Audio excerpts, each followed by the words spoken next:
Hello everyone, welcome to our channel guys. यहाँ पर आज हम बात करेंगे भाभा एटॉमिक रिसर्च सेंटर के एक रिक्रूटमेंट नोटिफिकेशन के बारे में।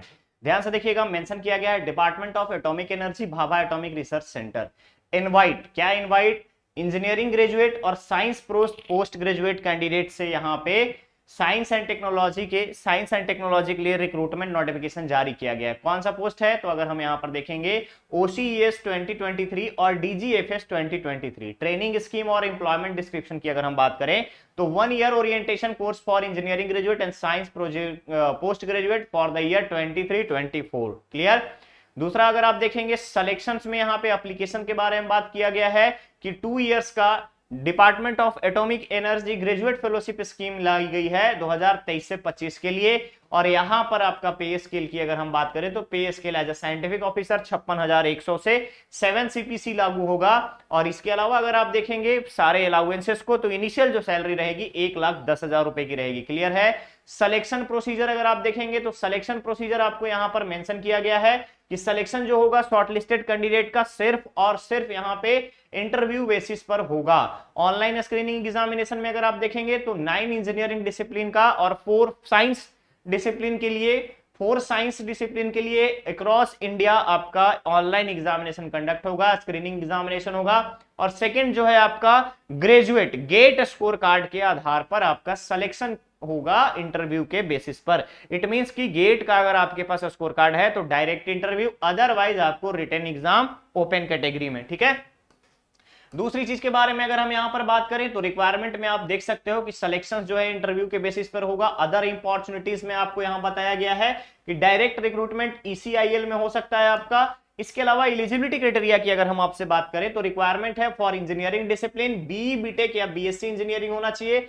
5 ईयर का इंटीग्रेटेड MTech या ME का कोर्स होना चाहिए 60% मार्क्स के साथ। इसके अलावा गेट 2022 और गेट 2023 का स्कोर कार्ड रिक्वायर्ड होगा। ठीक है। नेक्स्ट है आपका फास्ट रिएक्टर टेक्नोलॉजी में BE BTech इंजीनियरिंग और 5 इयर्स आपका इंटीग्रेटेड MTech वाले भी यहां पे एलिजिबल हैं। Fast reactor technology E category में अगर आप देखेंगे BE BTech BSc इंजीनियरिंग और 5 years electrical engineering electronics engineering के 60% मार्क्स के साथ।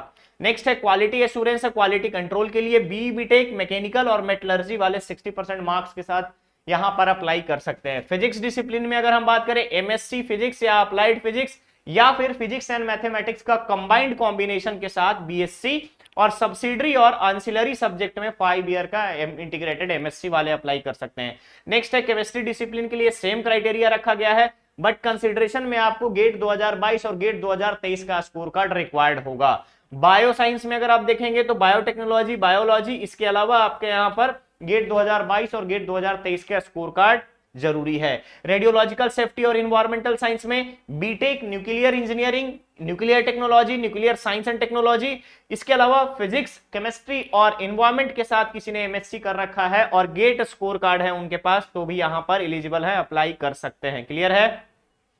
जियोलॉजी डिसिप्लिन में अगेन यहां पे MSc बोल रहा है, MTech बोल रहा है और इसके साथ साथ BSc इंटीग्रेटेड, ध्यान रखेंगे BSc और 5 ईयर इंटीग्रेटेड MTech जियोलॉजी में अगर आपने किया है तो भी आप यहां पर अप्लाई कर सकते हैं। जियो फिजिक्स के साथ साथ आपका गेट का स्कोर कार्ड होना जरूरी है 2022 का और 2023 का। नेक्स्ट पोस्ट अगर हम बात करेंगे तो यहां पे मिनिमम जो क्वालिफिकेशन का क्राइटेरिया है 60% मार्क्स रिक्वायर्ड होगा, CGPA 6.0 स्केल 10.0 पे। ठीक है। एडमिशन की बात करें तो एडमिशन जो यहां पे मेंशन किया गया है कि जो भी आपका एलिजिबिलिटी क्राइटेरिया दिया गया है उसके आधार पर एज लिमिट में 21 से लेकर के 28 तक का कंसिडरेबल रहेगा। क्लियर है। नेक्स्ट आता है maximum age limit. Maximum age limit general category के लिए 26 years, OBC non creamy layer के लिए 3 इयर्स रिलैक्सेशन के साथ 29 इयर्स, SC ST को 5 इयर्स रिलैक्सेशन के साथ 31 इयर्स का रहेगा। क्लियर है। नेक्स्ट आता है मिनिमम एज लिमिट 18 इयर्स होना चाहिए। एप्लीकेशन फी के बारे में बात करें, एप्लीकेशन फी आपको यहां पे 500 रुपीज पे करना है। इसके अलावा अप्लाई करने का प्रोसीजर बताया गया है, ध्यान से देखिएगा।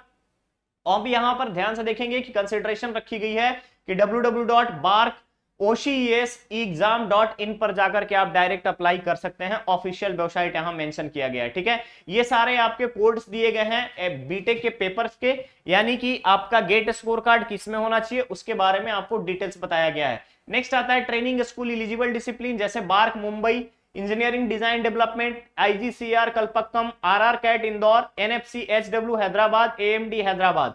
इसके अलावा अगर आप देखेंगे एमटेक प्रोग्राम के लिए स्पेशलाइजेशन, तो मैकेनिकल इंजीनियरिंग के साथ साथ बीई बीटेक बीएससी मैकेनिकल में होना चाहिए। यानी आप जिस किसी भी ब्रांच में एमटेक किया है वही आपका ग्रेजुएशन में भी, बीई बीटेक में भी रिलेवेंसी होना चाहिए। क्लियर है? चलिए नेक्स्ट हम बात करते हैं इंपॉर्टेंट डेट्स के बारे में। तो ध्यान रखिएगा, लॉन्चिंग जो है ऑनलाइन एप्लीकेशन पोर्टल 4 फरवरी को किया जा चुका है। लास्ट डेट रखा गया ऑनलाइन एप्लीकेशन का 5 मार्च। लास्ट डेट ऑनलाइन एप्लीकेशन का 5 मार्च रखा गया है।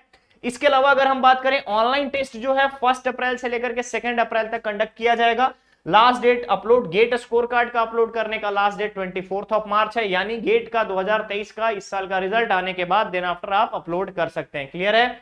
नेक्स्ट यहां पर बोला गया है कि जो कैंडिडेट शॉर्टलिस्ट किए गए हैं इंटरव्यू के लिए, उनके लिस्ट जो है 24 अप्रैल को जारी किया जाएगा। Availability based on online application, interview slot 24 अप्रैल से लेकर 6 मई तक का अलॉट किया जाएगा। इंटरव्यू सिलेक्शन इंटरव्यूज की बात करें 16 मई से लेकर 16 जून तक किया जाएगा कंडक्ट। और फाइनली सिलेक्टेड ओसीईएस 2023 के कैंडिडेट्स के लिए 7 जुलाई 2023 को यहां पर ऑनलाइन अवेलेबल होगा ऑफिशियल वेबसाइट पर। क्लियर रहेगा? इसके अलावा कमेंसमेंट ऑफ ओसीईएस 23 की बात करें तो 7 अगस्त से न्यू बैच स्टार्ट हो जाएगा। क्लियर है? तो ये चीजें आप याद रखेंगे। कोई भी प्रॉब्लम आने से आप यहां पर इस क्यूआर कोड को स्कैन करिए। स्कैन करने के बाद आपको एक ऑफिशियल नोटिफिकेशन वहां पे शो करेगा, डिस्प्ले करेगा, आप उसके माध्यम से आप फर्दर प्रोसीड कर सकते हैं। ओके, तो गाइज ये था भाभा एटॉमिक रिसर्च सेंटर का ओसीईएस का रिक्रूटमेंट नोटिफिकेशन का अपडेट। बहुत जल्द मिलेंगे हम लोग नेक्स्ट और नए अपडेट के साथ। बने रहिए चैनल पे, चैनल को सब्सक्राइब करें, वीडियो को लाइक शेयर जरूर करें। Thank you so much.